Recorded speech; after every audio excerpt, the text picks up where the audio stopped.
കാരണം ഞങ്ങൾ ഈ സിനിമ ഷൂട്ടിംഗ് തുടങ്ങുമ്പോൾ ആഗ്രഹിച്ചിരുന്ന ഈ സിനിമ ഷൂട്ടിംഗ് തുടങ്ങുമ്പോൾ എങ്ങനെ ഷൂട്ട് ചെയ്ത് തീർക്കണമെന്ന് ബ്ലസ്സറിന് കൃത്യമായ ഒരു പ്ലാൻ ഉണ്ടായിരുന്നു. ആ പ്ലാൻ ആക്ച്വലി അങ്ങനെ വലിയ കുഴപ്പങ്ങളൊന്നും ഇല്ലാത്തൊരു പ്ലാൻ ആയിരുന്നു. ഓഫ്കോഴ്സ് ഇടയിലുള്ള അന്ന് 8 മാസത്തെ ഗ്യാപ്പ് ഇടയിലുണ്ടായിരുന്നു എനിക്ക് തടി കുറയ്ക്കാൻ വേണ്ടി. ആ 8 മാസത്തെ ഗ്യാപ്പ് അല്ലാതെ വേറെ അങ്ങനെ പ്രത്യേകിച്ച് എല്ലാം വളരെ പെർഫെക്റ്റ്ലി പ്ലാൻഡ് ആയിട്ടുള്ള ഒരു ഷെഡ്യൂൾ പ്ലാനിങ് ഒക്കെ ഈ സിനിമയ്ക്ക് ഉണ്ടായിരുന്നു. പിന്നെ ഓഫ്കോഴ്സ് അറിയാലോ, ഈ പാൻഡമിക് വന്നിട്ട് ഭയങ്കരമായ നമ്മുടെ പ്ലാനുകൾ മാറി. ആ സമയത്ത് ഞങ്ങൾ എപ്പോഴും ആഗ്രഹിച്ചിരുന്നു, ഈശ്വര ഓരോ പ്രാവശ്യം ഷൂട്ട് തുടങ്ങുമ്പോഴും ഇനിയൊരു തടസ്സം ഉണ്ടാകല്ലേ, ഇതിങ്ങനെ തീർന്നു കിട്ടണേ ഇത് എപ്പോഴും ആഗ്രഹിച്ചിരുന്നു.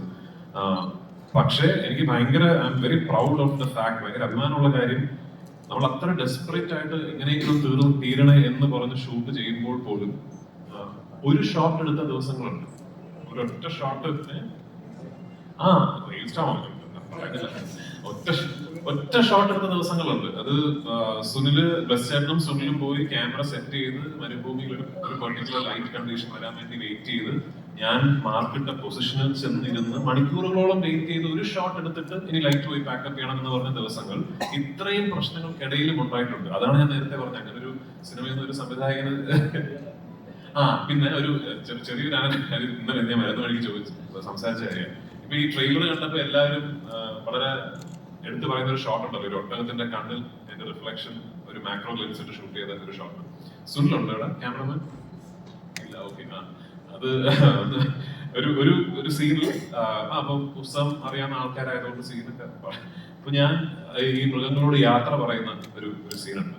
അപ്പൊ ആ സീൻ ഷൂട്ട് ചെയ്തപ്പോ ഞാൻ ഒട്ടകങ്ങൾക്ക് ഭക്ഷണം ഇട്ട് കൊടുത്തിട്ട്, അപ്പൊ ആ സമയത്ത് ഒട്ടകങ്ങളൊക്കെ നമ്മൾ ഹലോ എന്നുള്ള അത്രയും നാളായല്ലോ. അപ്പൊ നമുക്കെല്ലാവർക്കും ഭയങ്കര ഇഷ്ടമുള്ള ഒരു ഒട്ടകമുണ്ട്, കാണാൻ ഭംഗിയുള്ള ഒരു കക്ഷി. അപ്പൊ പുള്ളിക്കാരനെയാണ് നമ്മൾ ഈ ഷോട്ടിൽ നിർത്തിയിരിക്കുന്നത്. അപ്പോ അങ്ങനെ ഭക്ഷണം ഇട്ട് കൊടുത്തിട്ട് ഞാൻ പോവാണ് എന്ന് പറയാണ്. ഭക്ഷണം ഇട്ട് കൊടുത്തിട്ട് ഞാൻ പോവാടാ, ഇനി ഞാൻ തിരിച്ചു വരില്ല എന്ന് പറഞ്ഞപ്പോ എന്റെ ഷോട്ട് എടുക്കുകയാണ് ഒട്ടകത്തിന്റെ സജഷൻ. ഒട്ടകം കഴിച്ചുകൊണ്ടിരുന്ന ഒട്ടകം പെട്ടെന്ന് എണീറ്റ് എന്നെ നോക്കി. അപ്പൊ നമ്മൾ അതാണ് ഷോട്ട്. ഉടനെ ഇദ്ദേഹമാണല്ലോ, അത് കൊള്ളാം, ഇനി ഒട്ടകത്തിന്റെ റിയാക്ഷൻ എടുക്കാൻ പറഞ്ഞു. ഞാൻ തമാശ പറയുന്നത് ശരിക്കും, ഒട്ടകത്തിന്റെ റിയാക്ഷൻ ഇപ്പുറത്ത് ക്യാമറ വെച്ചിട്ട് എനിക്ക് ഓർമ്മയുണ്ട്, ഒരു ദിവസം വൈകുന്നേരം ഒരു 4-4:30 മണിക്കാണ് എന്റെ ഷോട്ട് എടുത്തത്. അപ്പൊ അതേ സമയത്ത് വേണമല്ലോ ഒട്ടകത്തിന്റെയും ഷോട്ട് എടുക്കാൻ, അല്ലെങ്കിൽ ലൈറ്റ് പറയായിരിക്കും എന്ന് പറഞ്ഞ് എത്രയോ ദിവസങ്ങൾ നമ്മളൊരു 3:30 മണിയാകുമ്പോൾ ഷൂട്ട് നിർത്തിയിട്ട് ക്യാമറയായിട്ട് പോയിട്ട് ഒട്ടകത്തിന്റെ ഷോട്ട് എടുക്കാൻ നിൽക്കും. എനിക്ക് തോന്നുന്നൊരു 7-8 ദിവസങ്ങൾ കഴിഞ്ഞിട്ടാണ് നിങ്ങളിപ്പോ കാണുന്ന കണ്ണിലെ റിഫ്ലക്ഷൻ ഷോട്ട് കിട്ടിയിരിക്കുന്നത്. അപ്പൊ അങ്ങനെ ഈ സിനിമ ചിത്രീകരിക്കാൻ സാധിച്ചു എന്ന് പറയുന്നത് എനിക്കൊരു വലിയ ഭാഗ്യവും അഭിമാനവും ഉള്ള കാര്യമായിട്ട് ഞാൻ കരുതുന്നു. അപ്പൊ അത് തീർച്ചയായിട്ടും അത് ഒരു ദിവസമല്ല, ഒരുപാട് ദിവസങ്ങൾ പ്ലസ് ചേട്ടനും ഞാനും വൈകുന്നേരങ്ങളിൽ മരുഭൂമിയിലിരുന്ന് രാജു സംസാരിച്ചിട്ടുണ്ട്. ബെന്യാമിൻ ആടുജീവിതത്തിന്റെ അവസാനത്തിൽ എഴുതിയിട്ടുണ്ട്, അദ്ദേഹത്തിന് ഏറ്റവും പ്രിയപ്പെട്ട വരികളിലൊന്ന് ഈ മരുഭൂമിയുടെ ചൂടിനെയും കാറ്റിനെയും ഒക്കെ അതിജീവിച്ച് ഒരു ചെറിയ ചെടി വളർന്നു വരുന്നുണ്ടല്ലോ എന്ന പ്രതീക്ഷയാണ് അദ്ദേഹത്തിന് ഏറ്റവും പ്രിയപ്പെട്ട ഒരു ഭാഗം. അപ്പോൾ ആടുജീവിതം എന്ന് പറയുന്നത് ബ്ലസ്സിന്റെ സംവിധായകൻ ഏറ്റവും പ്രധാനപ്പെട്ട 16 വർഷങ്ങൾ കൂടി കടന്നുപോയ സമയമാണ്. അതിൽ ഏറ്റവും പ്രിയപ്പെട്ട സമയം ഏതായിരുന്നു? ആൻഡ് പൃഥ്വി ഈ നജീബൊക്കെ പ്രതീക്ഷിച്ചിരുന്ന പോലെ ഒരു ചെറിയ ചെടിയായിരുന്നു അദ്ദേഹത്തിന്റെ പ്രതീക്ഷ, അതുപോലെ പൃഥ്വിയുടെ പ്രതീക്ഷ എന്തായിരുന്നു?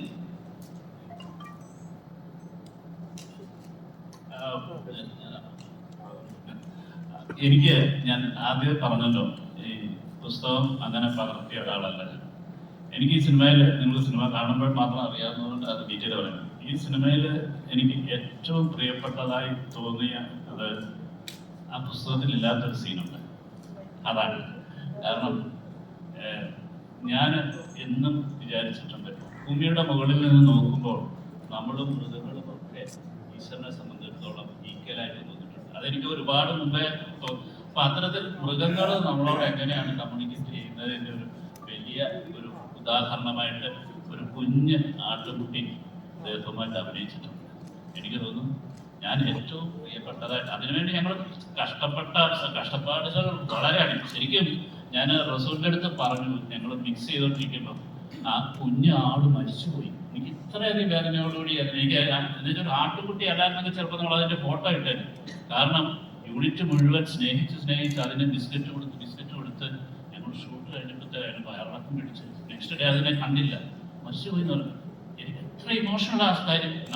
നിങ്ങൾ ആ സിനിമ കാണുന്ന സിനിമയിൽ ഇമ്പോർട്ടൻറ്റ് ക്യാരക്ടറാണ്. ആ കുട്ടി മരിച്ചു എന്ന് പറഞ്ഞാൽ ഞാൻ കുട്ടി മരിച്ചു എന്ന് തന്നെ എനിക്ക് പറയാൻ പറ്റുന്നത്.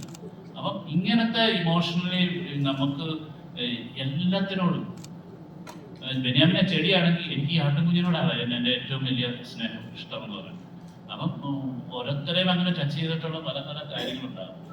അതുകൊണ്ട് തന്നെ ഞാൻ പറഞ്ഞത് എനിക്ക് ഞാൻ എഴുതിയതിലും, കാരണം ഞാനത് റസൂലുമായിട്ടും അത് സംസാരിച്ചിട്ടുണ്ട് അല്ലേ, കൺസോളിഡേറ്റ് എനിക്ക് അങ്ങനെ എഴുതാൻ കഴിഞ്ഞല്ലോ. ഒരു ആടിൻ്റെ മനസ്സിലേക്ക് ചിന്തിക്കാൻ കഴിഞ്ഞല്ലോ, അല്ലെങ്കിൽ ഒരു മൃഗങ്ങളോടൊപ്പം സഞ്ചരിക്കാൻ കഴിഞ്ഞു എന്ന് പറയുന്നതാണ് എനിക്ക് ഒരു ക്രിയേറ്റർ എന്നുള്ള രീതിയിൽ കാര്യം. അതുകൊണ്ട് തന്നെ ഞാൻ പറഞ്ഞത് ഞാൻ ഇത്രയും കാലം ചെയ്ത സിനിമകൾ, അപ്പം എൻ്റെ ചില സ്വാതന്ത്ര്യങ്ങളിലേക്കൂടെ സിനിമയെ എനിക്ക് വിട്ടുതരണം എന്നുള്ളൊരു അഭ്യർത്ഥനയോടെയാണ്. ഇപ്പൊ നിലവില് 16 വർഷത്തെ ഒരു പ്ലാൻ പറഞ്ഞല്ലോ. അപ്പൊ ഇതിന്റെ പോസ്റ്റ് പ്രൊഡക്ഷൻ വർക്ക് ഈ 16 വർഷത്തിന് മുമ്പ് സ്റ്റാർട്ട് ചെയ്തു. ഇപ്പൊ ടെക്നോളജി എന്ന് പറയുന്ന സംഗതി എപ്പോഴും മാറിക്കൊണ്ടിരിക്കും. ഇവിടെ അപ്ഡേറ്റഡ് ആയിട്ടുള്ള ക്യാമറാസ് ഒക്കെ മാറിക്കൊണ്ടിരിക്കുകയാണ്. അപ്പൊ ഒരു ക്രിയേറ്റർ എന്ന നിലയിൽ എങ്ങനെയാണ് ഇതിനെ മീറ്റ് ചെയ്തത്? അല്ല, നമുക്കത് ഫേസ് ചെയ്യുന്നു. ഇപ്പം LF ക്യാമറ വരുന്നതിന് മിനി LF വരുന്നതിന് മുമ്പാണ് നമ്മൾ ഫസ്റ്റ് ഷെഡ്യൂൾ ചെയ്തത് ആക്ച്വലി. പക്ഷെങ്കിൽ പിന്നീട് നമ്മൾ ഇതിൻ്റെ ഒരു ഘട്ടത്തിലേക്ക് എത്തിയപ്പോഴത്തേക്ക് മിനി LF-ലാണ് നമ്മൾ വൈഡ് സ്ക്രീനിലാണ്, അതാണ് നമ്മൾ ഷൂട്ട് ചെയ്തിട്ടുള്ളത്. ഫസ്റ്റ് ഷെഡ്യൂൾ ചെയ്യുമ്പോൾ ഫുൾ ഫോമാറ്റ് ലെൻസസ് ഇല്ല. അപ്പൊ അന്ന് IMAX മാസ്റ്റർ ചെയ്യാൻ പറ്റില്ല എന്നൊരു സാധനം ഉണ്ടായിരുന്നു. കാരണം IMAX ക്യാമറയിൽ തന്നെ ഷൂട്ട് ചെയ്യണം. അപ്പൊ അതിവിടെ ടെക്നോളജിക്കലി ചാലഞ്ചിങ് ആണ്. ഇന്നിപ്പോ നമുക്ക് ആക്ച്വലി സാധാരണ ക്യാമറയിൽ full format lenses full gate expose ചെയ്തിട്ട് IMAX-ൽ മാസ്റ്റർ ചെയ്യാൻ പറ്റും. അൺഫോർച്ചുനേറ്റ്ലി ഞങ്ങൾ തുടങ്ങിയ സമയത്ത് ടെക്നോളജി ഇല്ല. ചോദ്യം പ്രസക്തമാണ് ആക്ച്വലി.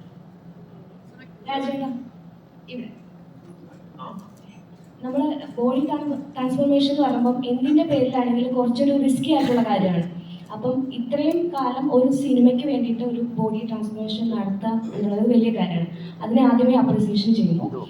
നിലവിൽ ഒരു ട്രാൻസ്ഫോർമേഷൻ നടത്തി കഴിഞ്ഞാൽ പിന്നീട് ആ ലൈഫ് അത് കുറച്ച് ലൈഫിനെ ബാധിക്കും, അല്ലെങ്കിൽ നമ്മുടെ ശരീരത്തെ ബാധിക്കുമെന്ന് നമ്മൾ സിനിമയിലൂടെയാണെങ്കിൽ പോലും കണ്ടിട്ടുണ്ട്. അപ്പോൾ പിന്നീടുള്ള ലൈഫിനെ അത് എന്തെങ്കിലും തരത്തിൽ ബാധിച്ചിട്ടുണ്ട്? ഈ ട്രാൻസ്ഫോർമേഷൻ എന്തെങ്കിലും തരത്തിൽ ബാധിച്ചിട്ടുണ്ട്? ഇപ്പൊ എനിക്ക് കൃത്യമായിട്ട് അറിയില്ല. ഇപ്പൊ കുറച്ചുകൂടെ കഴിയുമ്പോൾ ഇതിന്റെയൊക്കെ ഒരു ഇഫക്റ്റ് ഉണ്ടാകാതിരിക്കട്ടെ എന്ന് പ്രാർത്ഥിക്കുന്നു. പക്ഷെ അത് ഈ പറഞ്ഞത് ശരിയാണ്. അങ്ങനെ ഒരു നമ്മൾ എത്ര തന്നെ കെയർഫുൾ ആയിട്ട്, ഇപ്പൊ ഞാനൊക്കെ ഇത് ചെയ്യുമ്പോൾ ഓഫ്കോഴ്സ് ഒരു ന്യൂട്രീഷനിസ്റ്റ് ഉണ്ട്, ഡോക്ടേഴ്സ് ഉണ്ട്, ഓൺ സെറ്റ് ഡോക്ടേഴ്സ് ഉണ്ട്, എനിക്ക് അജിത് എന്ന് പറഞ്ഞൊരു ട്രെയിനർ ഉണ്ട്. അവരെല്ലാവരും അവരവരുടെ മേഖലകളിലുള്ള എക്സ്പേർട്സിന്റെ സൂപ്പർവിഷനിലാണ് ഞാനിത് ചെയ്യുന്നത്. എന്നാലും സേഫസ്റ്റ് പോസിബിൾ വേയിൽ ചെയ്യാന്നുള്ളേ ഉള്ളൂ. അല്ല ഒരു മനുഷ്യന്റെ 1/3 ഓഫ് ദ ബോഡി വെയിറ്റ് കളയുക എന്ന് പറയുന്നത് ഇറ്റ്സ് നെവർ അങ്ങനെ ഒരു ഹെൽത്തി ആയിട്ടുള്ള കാര്യമല്ലല്ലോ. പക്ഷെ എനിക്ക് ഈ സിനിമ 2008-2009 കാലഘട്ടങ്ങളിൽ ഈ സിനിമ ചെയ്യുന്നു എന്ന് തീരുമാനിച്ചപ്പോൾ തന്നെ തിരിച്ചറിഞ്ഞ കാര്യമാണ് ഈ സിനിമയിൽ അഭിനയിക്കണമെങ്കിൽ ഇങ്ങനെ ഒരു കാര്യം ചെയ്യേണ്ടതായിട്ടുണ്ട്. അപ്പൊ അതിന് ഞാൻ തയ്യാറായതുകൊണ്ടാണല്ലോ അന്ന് സിനിമയ്ക്ക് ഓക്കെ ചെയ്യാം എന്ന് പറഞ്ഞത്. അല്ലെങ്കിൽ ഞാൻ ഈ സിനിമയോടും നജീബ് എന്ന വ്യക്തിയുടെ ജീവിതത്തിനോടും ചെയ്യേണ്ട ഏറ്റവും വലിയ ജസ്റ്റിസ് എന്ന് പറയുന്നത് അത് വേണ്ട, അങ്ങനെ എനിക്ക് ചെയ്യാൻ പറ്റില്ല എന്ന് തോന്നുകയാണെങ്കിൽ സോറി, മറ്റൊരു നടനെ ഏൽപ്പിക്കുക. കാരണം ഓഫ്കോഴ്സ് ഒരുപാട് നടന്മാർ ഇതിനു വേണ്ടി തയ്യാറായിട്ടുണ്ടാവും. അത് ആ വേഷം എനിക്ക് ചെയ്യാൻ പറ്റി എന്നുള്ളത് എന്റെ ഭാഗ്യം. I tried my best. എനിക്ക് ഒരു കാര്യം എനിക്ക് തോന്നുന്നു വളരെ സന്തോഷപൂർവ്വം അഭിമാനപൂർവ്വം പറയാൻ പറ്റുന്നത്, ഞാനൊരു 10% പോലും കുറച്ചുകൂടെ ട്രൈ ചെയ്യാമായിരുന്നു എന്നുള്ളൊരു കാര്യം എനിക്ക് ആടുജീവിതത്തിലില്ല. അപ്പം അത് എന്നെ കൊണ്ട് പറ്റുന്നതിന്റെ മാക്സിമം ആണത്.